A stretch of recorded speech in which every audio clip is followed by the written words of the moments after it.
ప్రభునందు ప్రియమైన వారలారా, మీరంతా బాగా ఉన్నారని, రోజు వాక్యం చదువుకుంటూ ప్రార్థన చేస్తూ ఆత్మీయంగా బలపడుతున్నారని ఆశిస్తున్నాను.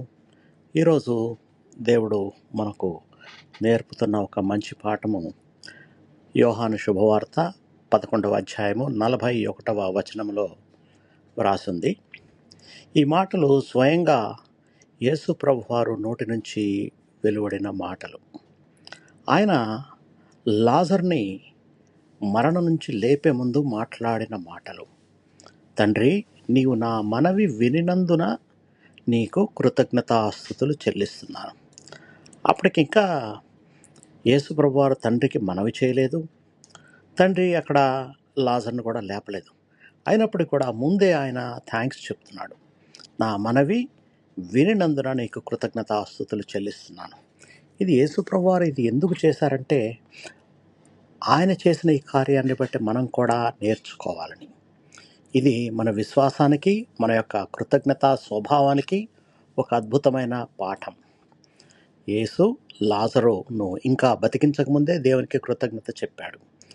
అతను ముందుగా ఫలితం చూడకుండానే దేవుడు తన ప్రార్థన వింటాడనే గొప్ప నమ్మకంతో కృతజ్ఞత ప్రకటించాడు.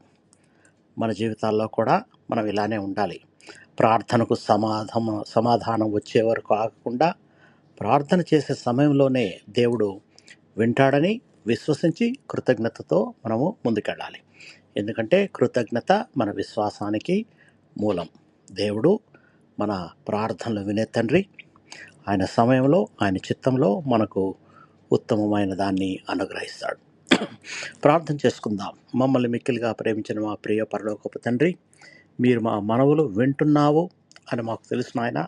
మీ సమాధానం ఆలస్యమైన మీరు నిర్లక్ష్యం చేయట్లేదని విశ్వసిస్తున్నాము. మీరు మా మీద చూపిస్తున్న నీ దయకు, నీ కరుణకు, మీరు వింటున్న దాన్ని బట్టి మేము మీకు కృతజ్ఞతాస్తుతులు చెల్లిస్తున్నాము. మీరు యేసుక్రీస్తు ద్వారా మాకు జీవమును, ఆశను, నమ్మకాన్ని దయచేసినందుకు మీకు వందనాలు.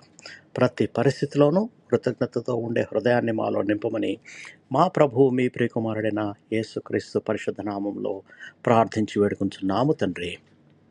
ఆమేన్. మీకు ఎవరికన్నా ప్రార్థన అవసరత ఉంటే నా వాట్సాప్ నెంబర్ ఇవ్వబడింది.